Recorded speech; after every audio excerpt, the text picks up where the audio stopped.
Internacionales. En el ámbito internacional, una de las principales noticias a esta hora de la mañana tiene que ver fundamentalmente con una lamentable inundación repentina que arrasó pueblos en la frontera de Nepal con China. Hasta el momento se contabilizan 95 muertos y 384 turistas desaparecidos. Una luz de lodo destruyó viviendas, rutas y puentes en los distritos de Rasuwa y Nuwakot, mientras que la capital, Beijing, reporta numerosas víctimas de su lado de la frontera. Al menos, hasta el momento, 95 personas han muerto este miércoles en Nepal por una crecida devastadora de un río en la frontera con China, y las autoridades nepalíes reportaron que 384 turistas, 291 de ellos extranjeros, seguían sin ser localizados horas después de la catástrofe.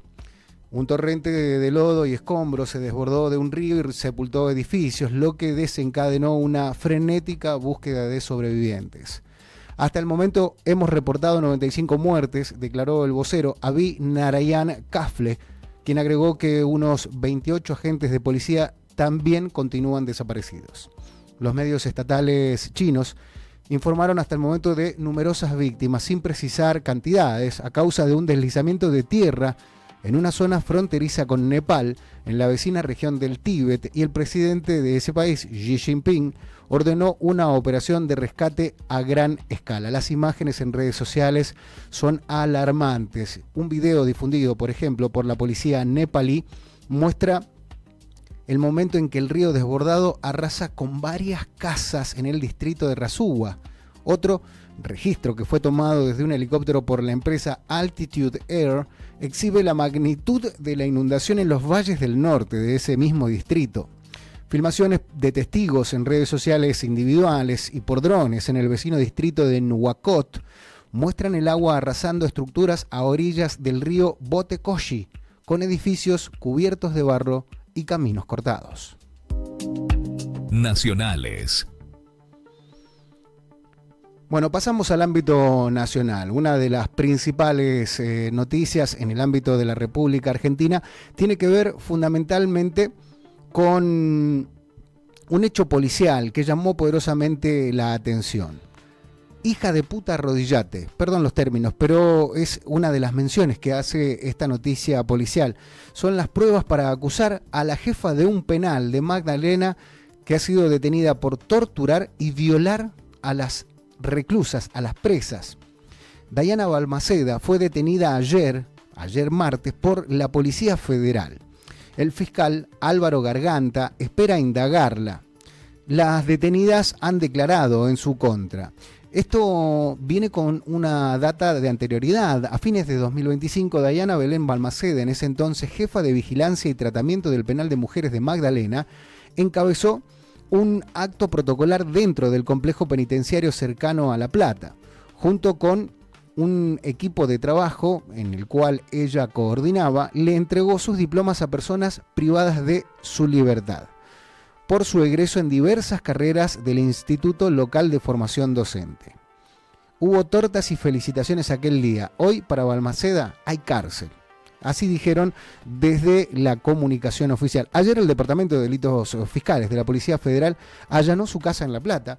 La detuvo tras un pedido del fiscal Álvaro Garganta, que la acusa de un delito propio de la dictadura: torturar y violar a detenidas en la prisión del 3 de junio pasado. Otros 14 penitenciarios que participaron de los supuestos tormentos ocurridos tras una fuerte represión por una pelea en la celda número 3 de la planta alta del penal fueron arrestados ayer también en el marco de la causa iniciada por una denuncia por la Comisión Provincial por la Memoria, entre ellos varias figuras jerárquicas del penal, como la segunda al mando de Balmaceda. Hay otras 6 penitenciarias mujeres en la lista de declarantes. El fiscal Garganta planea indagar hoy a todos los detenidos, sin embargo, espera que se nieguen a declarar. Balmaceda particularmente se negará a declarar según los dichos del fiscal. La acusación contra la mujer platense de 31 años es aberrante, propia de un centro clandestino de la dictadura: tortura y abuso sexual con acceso carnal gravemente ultrajante y agravado por el rol de funcionario de una fuerza de seguridad. Balmaceda misma fue acusada por Garganta de ser coautora de la violación de una detenida y partícipe necesaria del abuso de otra, según la imputación del caso. Accediendo a las pruebas completas de la imputación contra Balmaceda, lo que revelan estas pruebas es al menos inquietante. Una frase que la justicia le atribuye resuena hace semanas: besame las botas. Esto es lo que le habría dicho a una detenida mientras supuestamente la torturaba. Pero hay más. Al imputarla, Balmaceda destacó su participación activa en los eventos delictivos, tomando parte ejecutiva en los mismos, como también aportando con su presencia el apoyo numérico necesario para garantizar el sometimiento en las víctimas, dice el apartado. Los testimonios de las víctimas, con 4 detenidas que declararon en relatos que el fiscal consideró creíbles, precisamente fueron la clave.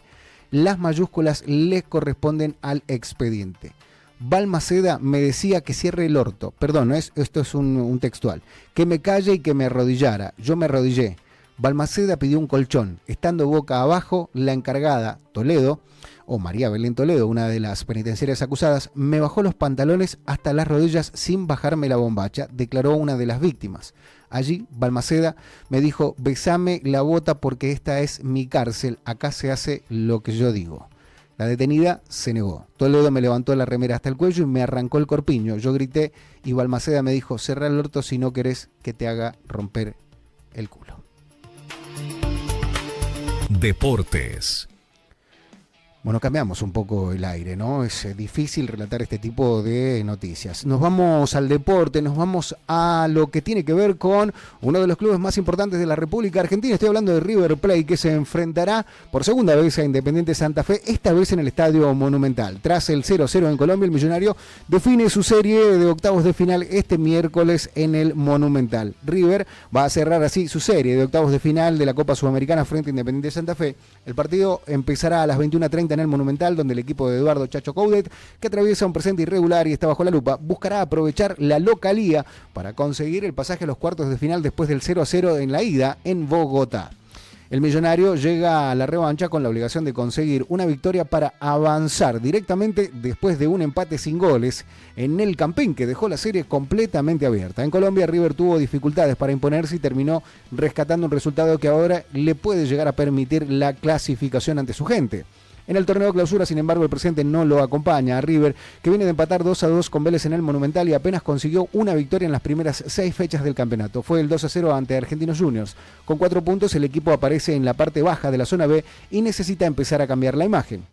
Para la vuelta en Núñez, Coudet va a recuperar a varios futbolistas que no estuvieron disponibles en Bogotá. Gonzalo Cachete Montiel, Marcos el Huevo Acuña y Sebastián el Gordo Driussi ya están en condiciones de regresar y se perfilan para ser titulares, lo que provocará modificaciones respecto del equipo que viene de jugar con Vélez. Giovanni González, Francisco Ortega y Lucas Beltrán, que no podrán jugar ya que no fueron inscriptos en la Sudamericana, saldrán del 11 que participó en el partido por la Liga.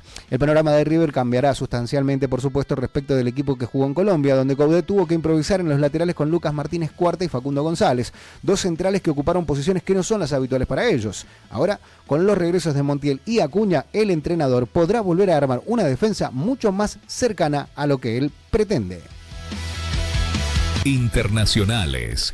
Me voy nuevamente a Medio Oriente. El conflicto de Medio Oriente está más vigente que nunca. Netanyahu dijo que Irán trató de asesinar a uno de sus hijos y descartó un acuerdo diplomático de cuajo. El primer ministro israelí advirtió que cualquier ataque de Teherán recibirá una respuesta mucho más fuerte que las anteriores. El primer ministro Benjamin Netanyahu descartó de pleno la posibilidad de llegar a un acuerdo con los líderes iraníes, a los que calificó de salvajes. Y reiteró que si Irán ataca a Israel, responderá con más contundencia que nunca.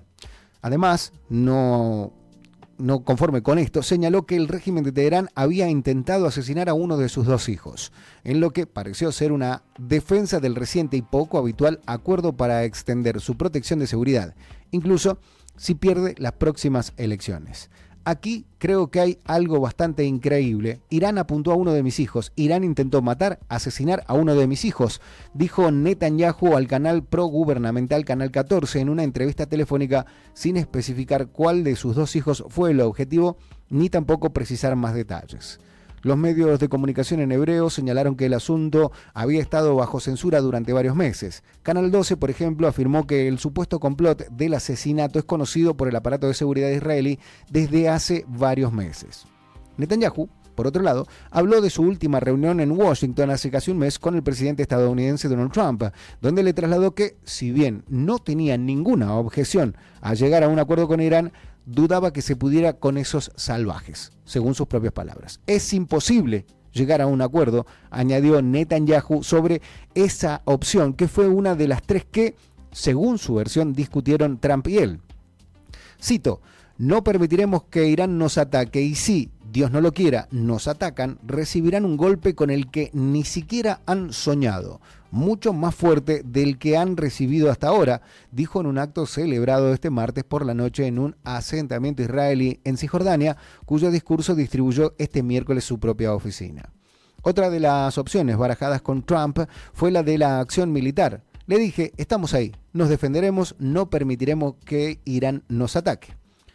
Netanyahu también planteó al presidente estadounidense una tercera opción, la de reforzar el bloqueo contra Irán. Y dijo, cito, ayer Trump confirmó esta decisión de una manera muy contundente. Sobre sus nuevas sanciones a más de 60 entidades, individuos y buques que trabajan con el régimen iraní.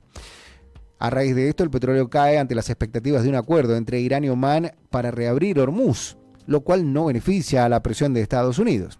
En otro orden, los precios del petróleo han caído más de $2 por barril este miércoles ante las expectativas de que se cristalice este tratado entre los dos colindantes en el estrecho de Hormuz. Estoy hablando de Irán y Omán, que permitan restablecer el tránsito en el estrecho. Una vía estratégica que ya sabemos para el comercio mundial de energía, cuya actividad parece muy por debajo de los niveles previos a la guerra entre Estados Unidos e Israel contra Irán. Los futuros del Brent bajaron $2.30, es decir, un 2,6%, hasta los $86.28 por barril. Esto fue a las 4:47 horario GMT, después de tocar su nivel más bajo desde el 13 de agosto. El West Texas Intermediate, WTI, de Estados Unidos, perdió $2,08, es decir, un 2,53%, hasta los $80.29, tras alcanzar durante la sesión su menor cotización desde el 10 de agosto. Nacionales. Bueno, empieza ya la organización para la visita del Papa León XIV, León XIV. La Iglesia Argentina ya confirmó dónde se alojará el Papa en su visita al país y cuáles serán los lugares que visitará. Esto lo dijo el arzobispo Juan Eduardo Scheining, que se reunió con el sumo pontífice directamente en el Vaticano y adelantó parte del itinerario y la agenda de su gira por el país y también por la región. Esto está previsto del 8 al 11 de noviembre en Argentina. El cronograma incluye ir a una cárcel y un acto masivo que podría ser, según dicen, en el estadio de River, aunque aún no ha sido confirmado. La visita del Papa León XIV a la Argentina tendrá como base la Nunciatura de Buenos Aires, desde donde prevé realizar un recorrido que aún falta definir por completo, pero ya tiene paradas establecidas. Esto lo informó Jorge Eduardo Scheining, arzobispo de Mercedes, Luján, tras mantener una reunión con el líder de la Iglesia Católica en el mundo. Lo hizo en el Vaticano esta reunión. El religioso comentó en declaraciones a Radio Mitre con Feynman que el Papa descansará en la Nunciatura de Buenos Aires y el esquema inicial de la visita contempla que estará el lunes 9 de noviembre en Buenos Aires, el martes 10 en Córdoba y el miércoles 11 en Luján, siempre con base en la sede de la Nunciatura. También está en análisis encuentros con religiosos, seminaristas, personas privadas de la libertad y personas con discapacidad. En cuanto al estado actual de la organización del viaje, Scheining confirmó un dato anticipado ayer por SDN. Esta semana llegó a la Argentina una misión vaticana que terminará de definir el itinerario y también la seguridad de la visita del Papa León XIV. El fino lo vamos a poner esta semana, pero el grueso es que va a estar el lunes en Buenos Aires, el martes en Córdoba y el miércoles en Luján, siempre haciendo base en la Nunciatura, dijo el religioso, y pidió que también se reúnan con representantes de la provincia de Buenos Aires, de la provincia de Córdoba y por supuesto también de la Ciudad Autónoma de Buenos Aires y miembros del Ministerio de Seguridad Nacional. A la par, según pudimos saber, el arzobispo de Mendoza y presidente de la CEA, el monseñor Marcelo Colombo, y el obispo auxiliar de San Isidro y secretario general del episcopado, monseñor Raúl Pizarro, serán recibidos por León XIV el jueves 27 en Roma. Deportes. Bueno, parece que el Dibu se va y no va a jugar con Enzo Fernández, porque parece que también se va. Bueno, el Dibu Martínez fue ofrecido al Chelsea y también lo quiere el Tottenham, donde estaba el Cuti anteriormente. Bueno, el arquero no entra en el presupuesto de Aston Villa, es un arquero muy caro, que ya contrató al japonés Sion Suzuki. Por eso busca desprenderse del campeón mundial y del subcampeón mundial. Cuesta decirlo, pero es real. El arquero argentino Dibu Martínez fue ofrecido al Chelsea en las últimas horas y según trascendió desde Inglaterra, el conjunto de Londres está evaluando sumar al futbolista de Aston Villa luego de que se frustrara su venta a la Juventus. Tottenham también lo quiere. Por el momento, el futuro del marplatense de 33 años es incierto porque quedó marginado en su equipo, ya que contaba con que iba a desprenderse de él en este mercado. Por esa razón, el club compró al japonés Sion Suzuki, que se desempeñaba en Parma, y la transferencia fallida a la vecchia signora hizo que Dibu quedara fuera del presupuesto de la institución. Además, el periodista Gastón Edul, de Teis Sport, dijo que cuando se cierre el mercado de pase se sabrá por qué no se fue a la Juventus, cuyo motivo no tiene que ver con lo deportivo, y eso agrandará su figura en la selección argentina. Debido a eso es que la entidad que tiene a Unai Emery como entrenador está buscando desprenderse del argentino, quien ni siquiera atajó en el debut de la Premier League.